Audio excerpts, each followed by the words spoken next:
Hi friends. இப்போ நம்ம என்ன வீடியோ பார்க்க போகிறோம் பார்த்தீங்கன்னாக்கா, ஆர்ஆர்பியில் வேகன்சி அனௌன்ஸ் பண்ணியிருக்காங்க ஃப்ரெண்ட்ஸ். நமக்கு ரெக்யூர்மெண்ட் ஆஃப் டெக்னீஷியன் அனௌன்ஸ் பண்ணியிருக்காங்க. இது டோட்டலாக பார்த்தீங்கன்னா வேகன்சி பார்த்தீங்கன்னா 6557 வேகன்சி கொடுத்துருக்காங்க.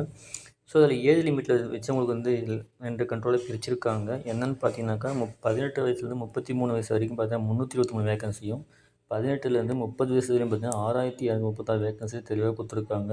இது என்ன எதை வச்சு பிரிக்கிறான்னு பார்த்தீங்கன்னாக்கா, டெக்னிக்கல் கிரேடு 1 அண்ட் 3ன்னு சொல்லிட்டு பிரிச்சிருக்காங்க. அது டெக்னிக்கல் கிரேடு 1ல் பார்த்தீங்கன்னா லெவல் 5த்தில் 28,000 சம்பளமும், லெவல் 2வில் பார்த்தீங்கன்னா 19,000 சம்பளமும் கொடுத்துருக்காங்க. இதுக்கான ஓப்பனிங் டேட் பார்த்தீங்கன்னாக்கா 30/6/2026 கொடுத்துருக்காங்க. கடைசி டேட் பார்த்தீங்கன்னா 29/7/2026 கொடுத்துருக்காங்க. ஸோ இதுக்கான ஏஜ் லிமிட்லாம் பார்த்தீங்கன்னா தெளிவாக கொடுத்துருக்காங்க பாருங்கள். ஸோ உங்களுக்கு இன்ஃபர்மேஷன் எல்லாம் எப்படி அப்ளை பண்ண எல்லாம் தெளிவாக உங்களுக்கு யூடியூப்பில் கொடுத்துருக்கேன். ஸோ நோட் பண்ணிக்கோங்க. யாரெல்லாம் தகுதியுள்ள கண்டிப்பாக அப்ளை பண்ணி யூஸ் பண்ணலாம். ஸோ இந்த வீடியோ உங்களுக்கு யூஸ்ஃபுல்லாகலாம். உங்கள் ஃப்ரெண்ட்ஸ் அண்ட் ஃபேமிலிக்கு கண்டிப்பாக யாருக்கும் யூஸ்ஃபுல்லாகும். ஷேர் பண்ணுங்கள். ஸோ இந்த வீடியோ பிடிச்சிருந்தா லைக் பண்ணுங்கள், ஷேர் பண்ணுங்கள், கமெண்ட் பண்ணுங்கள், மறக்காமல் சப்ஸ்கிரைப் பண்ணுங்கள். அப்போ தான் நம்ம போகிற நெக்ஸ்ட் வீடியோ உங்களுக்கு இன்ஸ்டண்ட்டாக கிடைக்கும் உங்களுக்கு. Thank you friends.